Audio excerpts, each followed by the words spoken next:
Hello, this is Dr. Adam J. Bach. In this final presentation, we're going to wrap up some of the key ideas from the course. This presentation is very much optional. There's no new material in this audio presentation. If you have other things to do, I fully understand. I will keep this pretty quick.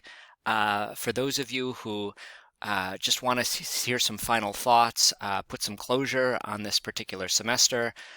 This in particular spring 2020 semester has been anything but normal, and for those of you who have really been affected by all of the things that are going on, it might be worth a few minutes of your time just to kind of listen in, hear some final thoughts.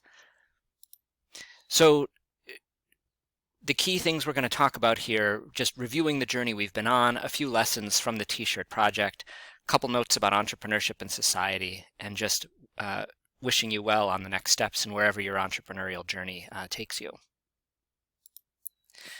As we've been talking about throughout the class, entrepreneurship is an economic phenomena. It's a possible career choice. But most of all, I believe it's a mindset that can be used in any organizational context. And of all of the various lessons from this course, this is what I hope you'll take away from you. I don't want you to be an entrepreneur necessarily. If you want to be an entrepreneur, awesome. I would love for you to be an entrepreneur.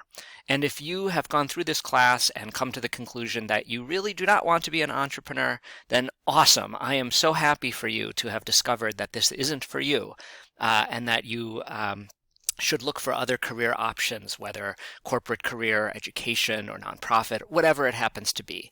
But what I do hope is that you'll take this mindset away from you, this ability to solve unexpected problems, to be a creative problem solver, to approach every organizational opportunity as if you owned it, as if it really is both your responsibility and your accountability, and that you take pride in what you're working on. So I hope that you learned something about entrepreneurship. I'm assuming you did, but it's always a little hard to be sure exactly what people learn, but hopefully you learned something. You may remember this from the beginning, that I hoped you would try out some entrepreneurial activities. You've definitely done so. Not quite all of the ones that I had hoped for, but that's a lesson in itself.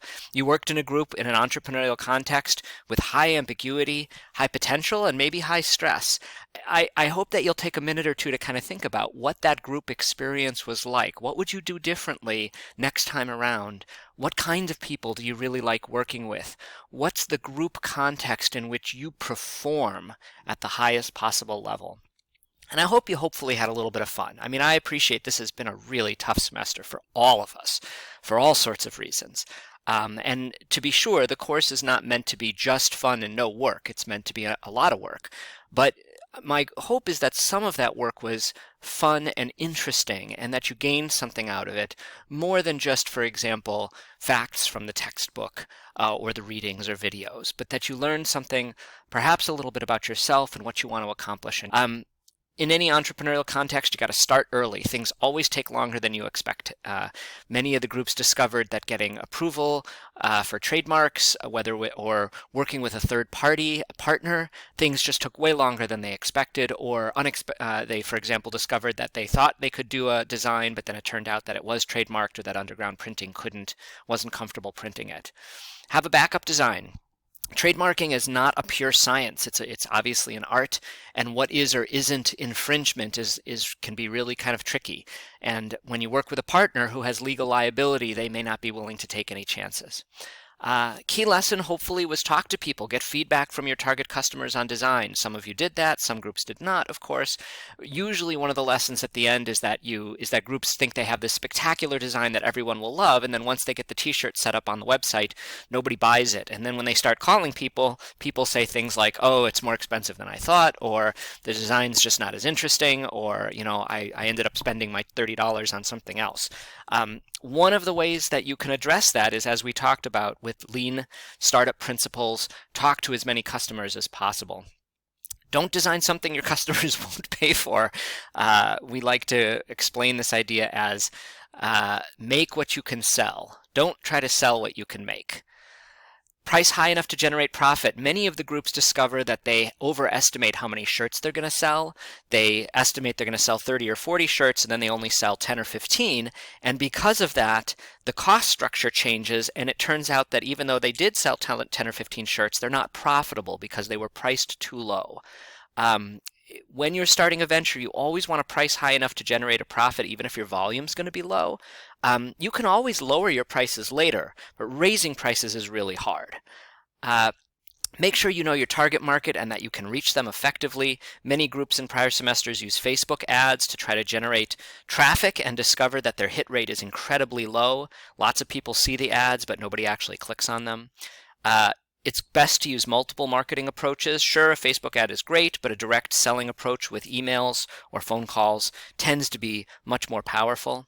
It's just harder than you expect. Selling is hard. It's a skill, it's a talent. Yes, some people are better at it than others, and you can learn many of the skills associated with selling, but this is often students' first experience with this sort of third-party selling process, and it often turns out to be much more difficult than they expected. And then our special lesson for 2020, recognize that some things are out of your control. Usually this is an issue as well, where students discover, for example, that they have a third party that is going to sell t-shirts for them or is going to buy a whole bunch of t-shirts, and then something unexpected happens or that group does not move forward quickly enough. When you sign on with things that are out of your control, you have to accept responsibility for that. Sure, that third party group might have delayed their purchasing decision, but you were the one who signed up with them in the first place. You can't offload the blame to someone else just because someone doesn't do what you expect them to do. In business, when you create those situations, you are responsible for them. And your manager or your investors will not be thrilled to hear you attempting to shift blame to someone else just because they did something you didn't expect. It's your job to take that into account when you make those kinds of arrangements. So as you think about entrepreneurship, a key question might cross your mind. Why do businesses exist in the first place? Like, why do people form ventures? What's the good of ventures being formed?